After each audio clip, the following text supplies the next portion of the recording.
देश भर के हिंदी माध्यम के विद्यार्थियों का स्वागत है, अभिनंदन है। समय निश्चित तौर पर बहुत महत्वपूर्ण है, इसलिए सीधे मुद्दे की बात पर आते हैं। और विद्यार्थियों और शिक्षकों के मध्य मुद्दे की बात तो प्रश्न और प्रश्नों के उत्तर हैं। एक बेहतरीन प्रश्न फिर से प्रत्यावर्ती धारा से, ये 12वीं बोर्ड के लिए महत्वपूर्ण है, निश्चित तौर पर जेईई मेन एडवांस के लिए महत्वपूर्ण है और नीट यूजी के लिए भी महत्वपूर्ण है और थोड़ा अलग हटके भी है, इसीलिए आपके समक्ष इस प्रश्न को लेकर प्रस्तुत हूँ। ये कई सारी चीजें आपको सिखाएगा। तो प्रश्न की ओर देखते हैं तो महसूस होता है कि एक प्रत्यावर्ती धारा स्रोत है, दिख रहा है आपको। यहाँ ये प्रतिरोध है, ये प्रेरकत्व है, ये संधारित्र है, लेकिन न तो आपको प्रतिरोध का मान दिया गया है, न प्रेरकत्व का मान दिया गया है, न संधारित्र की धारिता दी गई है। हाँ, यहाँ 2 वोल्टमीटर जरूर है। ये वोल्टमीटर आपका V1 है और ये वोल्टमीटर V2 है। विद्यार्थियों, यहाँ ये ध्यान रखना है कि मैं प्रत्यावर्ती धारा का प्रश्न कर रहा हूँ, इसलिए ये वोल्टमीटर निश्चित तौर पर प्रत्यावर्ती वोल्टमीटर हैं और ये RMS मान मापेंगे। समझ रहे ना, RMS अर्थात वर्ग माध्य मूल मान का मापन करेंगे। ये किसी भी अवस्था में औसत मान नहीं मापेंगे। क्यों? क्योंकि एक पूर्ण चक्र के लिए प्रत्यावर्ती धारा या वोल्टता का औसत मान 0 हो जाता है। तो पहली सीख तो ये कि मेरे वोल्टमीटर किस प्रकार के होंगे। ठीक है, प्रश्न को समझने की कोशिश कीजिए, वहां बहुत ही कम आपको जानकारी दी गई है ताकि आप भयभीत हो। आपको भयभीत नहीं होना है, अभय रहना है। क्यों? क्योंकि प्रश्न से हम संपूर्ण विषय की समझ को बढ़ा रहे हैं। तो R का मान ज्ञात नहीं है, प्रतिरोध का मान ज्ञात नहीं है, प्रेरकत्व का मान भी ज्ञात नहीं है, संधारित्र की धारिता C भी ज्ञात नहीं है। और यहां फिर देखिए कि प्रत्यावर्ती जो स्रोत है इसकी वोल्टता का, तो विद्यार्थी कहता है प्रत्यावर्ती वोल्टता का यहां तात्क्षणिक मान दिया गया है। ठीक है, तात्क्षणिक मान से हम सारी जानकारी ले सकते हैं और आप सब जानते हैं कि ये जितने भी तात्क्षणिक मान हैं, चाहे वो प्रत्यावर्ती धारा हो, चाहे वोल्टता हो, या इससे पहले जब आप सरल आवर्त गति पढ़ते हैं या आप किसी भी तरह का एक आवर्ती फलन पढ़ते हैं, तो ये सब के सब एक निश्चित अंतराल के पश्चात पुनरावृत्ति करते हैं। वो आपको यहाँ नजर भी आ रहा है। और आप मुझे कह रहे हैं कि सर ये जावक्रीय है, जावक्रीय है, सिनोसोडल। हिंदी माध्यम के विद्यार्थियों को भी कुछ अंग्रेजी के शब्द बताने पड़ते हैं। मैं जावक्रीय कहूंगा ना तो कई हिंदी माध्यम के विद्यार्थी घबरा जाते हैं। ये जा क्या हो गया, कोज्जा क्या हो गया। जा का तात्पर्य है साइनोसोडल, कोज्जा का तात्पर्य है कोसाइनोसोडल। ठीक है ना, तो आप यहां से घबराहट नहीं है किसी भी तरह की। और प्रश्न क्या कहता है उसे समझिए।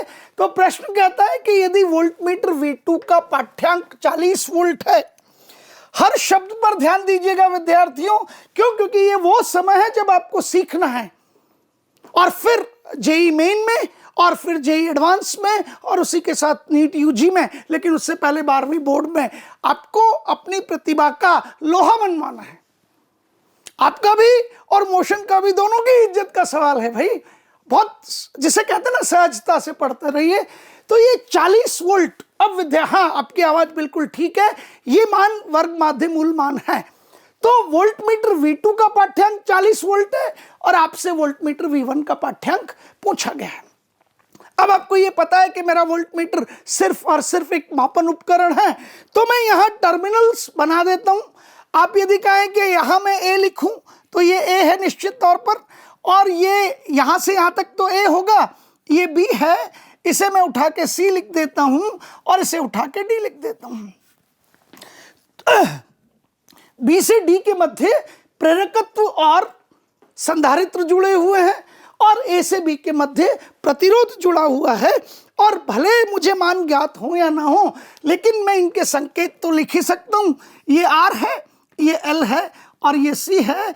और आपके मापन उपकरण आदर्श मापन उपकरण हैं, इसलिए यदि मैं इन्हें हटा दूं तो परिपथ पर कोई फर्क नहीं पड़ने वाला है। अब आप देखिए कि ये A है आपके पास में, ये टर्मिनल A है, ध्यान से समझिएगा बच्चों। और ये टर्मिनल आपके पास में क्या है, B है। और आपका वोल्टमीटर A और B अर्थात प्रतिरोध के दोनों सिरों पर जुड़ा हुआ है। यदि मैं यहां बात करूं वोल्टमीटर V2, तो ये B और ये टर्मिनल आपका D है, अर्थात आप कहेंगे कि ये L और C जो कि श्रेणी क्रम में है, उन दोनों के श्रेणी क्रम के दोनों टर्मिनल्स पर जुड़ा हुआ है। तो आप मुझे ये कह सकते हैं कि ये यदि मैं पूरा का पूरा परिपथ चित्र आपके सामने बनाऊं और मापन उपकरण मैंने हटा दिए, तो आप मुझे कह सकते हैं ये A है, यहां उठा के कहेंगे तो ये आपके पास में D है, और ये आपका B है, ये आपका C है, ये आपके पास R है, ये आपके पास L है, ये आपके पास C है। अब देखिए, ये वोल्टमीटर V1 प्रतिरोध R के दोनों सिरों पर विभवांतर माप रहा है, अर्थात V1 क्या है, V subscript R। Voltmeter V1 प्रतिरोध के दोनों सिरों पर विभवांतर का मापन कर रहा है, ये रहा। यदि मैं कहूं आपसे कि यहां विभवांतर B और C के बीच में कितना होगा, तो प्रेरकत्व के दोनों सिरों पर विभवांतर VL और संधारित्व के दोनों सिरों पर विभवांतर VC है, और ये प्रत्यावर्ती धारा है। आपको पता है कि VL और VC विपरीत दिशा में होंगे। आपने खूब फेजर डायग्राम बनाए होंगे, कला चित्र बनाए होंगे।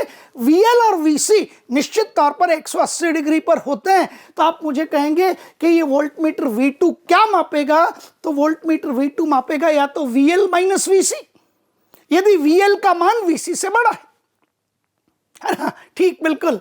और ये क्या मापेगा, यदि VC का मान VL से बड़ा है, तो फिर voltmeter V2 मापेगा VC minus VL। तो ये तो बिल्कुल आपको स्पष्ट है कि वोल्टमीटर V2 किसका मापन कर रहा है। यहां लिखा VL माइनस VC या VC माइनस VL, ये माइनस नहीं है, ये आपको बताता है कि ये VL माइनस VC भी हो सकता है और VC माइनस VL भी हो सकता है। बड़े में से छोटे को घटाना है। और V1 किसका मापन कर रहा है, वोल्टमीटर V1, तो आप कहेंगे सर ये VR का मापन कर रहा है, बिल्कुल सही।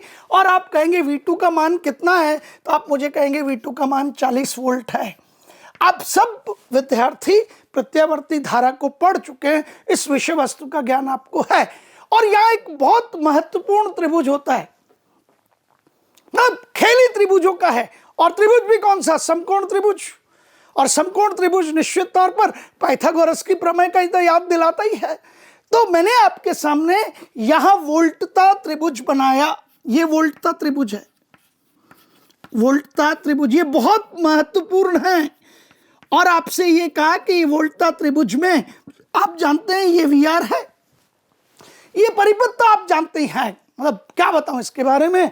एक महत्वपूर्ण परिपथ है RLC श्रेणी परिपथ, इसके दो सिरे A और D है, ये रहे आपके सामने, यहां दिखेंगे तो ये A है यहां तक, ये A यहां तक है, और ये D कहां तक है, तो देख लिए ये सरल रेखा जा रही है, ये D यहां तक है।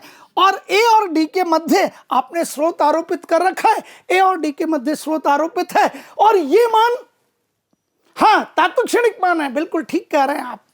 तो अब मुझे सारा कार्य करना है वर्ग माध्य मूल मान के स्वरूप में, ये वर्ग माध्य मूल मान है और ये तात्क्षणिक मान है। तो मैंने यहां पे आपके सामने समीकरण लिखा, V is equals to V0 sine omega t।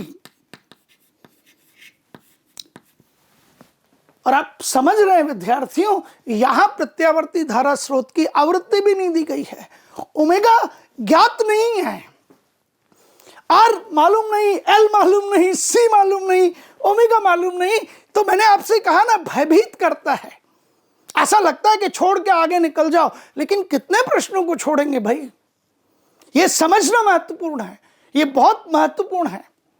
मैं आपको बताता हूं, आज बहुत ही जिसे कहते हैं कि पावन दिन है, गुरु गोविंद सिंह जी का जन्म दिवस है। आज उस व्यक्ति का जन्म दिवस है जो हमें कहता है कि मैं चिड़ियों से बाज लड़म, चिड़ियाओं से बाज को लड़वा दे और जितवा के वापस ले आए। तो हारना नहीं है, हारना नहीं है, क्योंकि हार जब होती है जब आप मान लें, और आप मान नहीं सकते, क्योंकि ठान के तो हम जीत के आए हैं। तो आपने कहा ठीक है, हो सकता है ओमेगा की जरूरत ना हो सकता है RL और C की हमें जरूरत ही ना हो, तो फिर क्यों उसके बारे में सोचें। तो विद्यार्थी ने कहा ये 50√2 ये वोल्टता का कौन सा मान है, तो मैंने यहां लिखा ये शिखर मान है 50√2। और आरएमएस मान के लिए आपको शिखर मान में √2 से भाग दे देना चाहिए।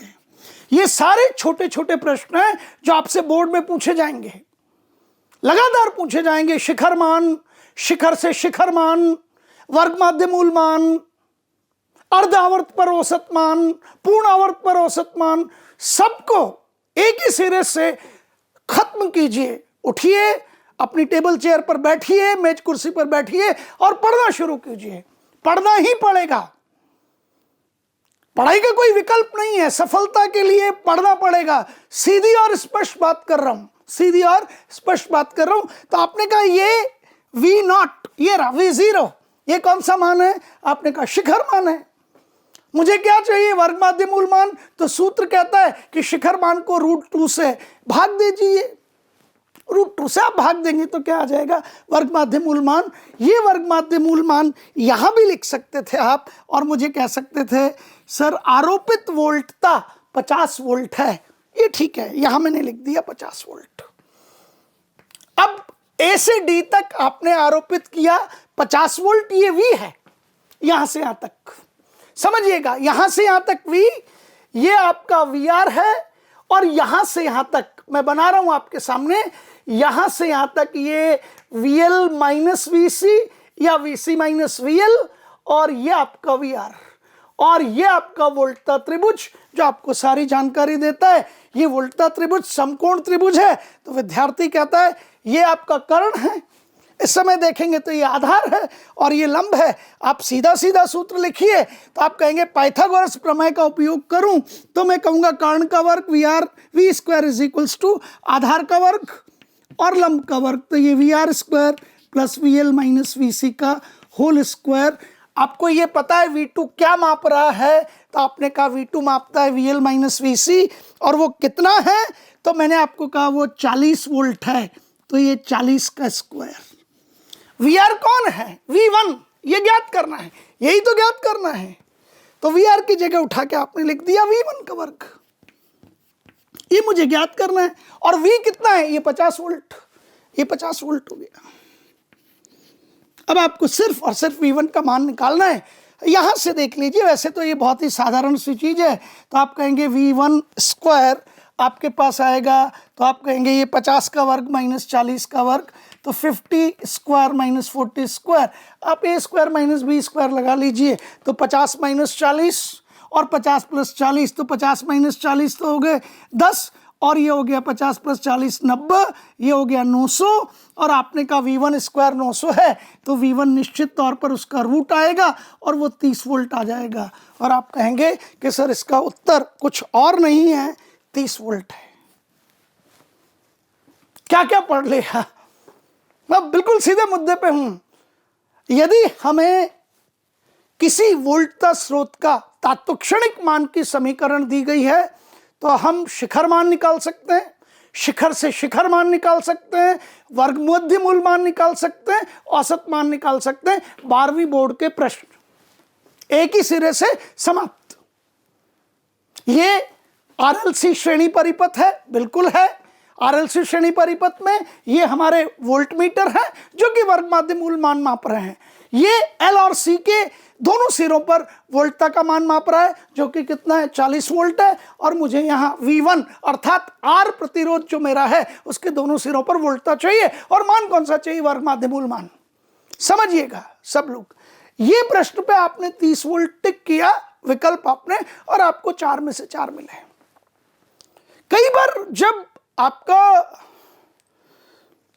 परीक्षक लगता है यही प्रश्न आया है, लेकिन यदि कहीं से भी कोई यह कह दे आपको कि मुझे इसमें थोड़े से परिवर्तन करने हैं, तो उन परिवर्तनों के लिए भी आपको तैयार होना पड़ेगा। यहां यदि लिखे कि V1 का पाठ्यांक वर्ग माध्य मूल मान है और हमें शिखर मान ज्ञात करना है, V1 वोल्टता के आधार पर, V1 वोल्टता के आधार पर प्रतिरोध R के दोनों सिरों पर आरोपित वोल्टता का शिखर मान होगा, तो 30 वोल्ट आपका उत्तर नहीं होगा। क्यों? क्योंकि 30 वोल्ट है क्या? 30 वोल्ट तो वर्ग माध्य मूल मान है। तो घबरा, हाँ बिल्कुल ठीक यार, कमाल के लोग हैं। ये हिंदी माध्यम के विद्यार्थी कमाल के हैं। करना क्या है भाई, शिखर मान है तो वर्ग माध्यम मूल मान को किससे गुणा कर दीजिए, √2 से गुणा कर दीजिए। समझ आ रही है आपको सारी चीज? बिल्कुल निश्चित तौर पर बस इसी तरह से पढ़ते रहिए और आगे बढ़ते रहिए। धन्यवाद।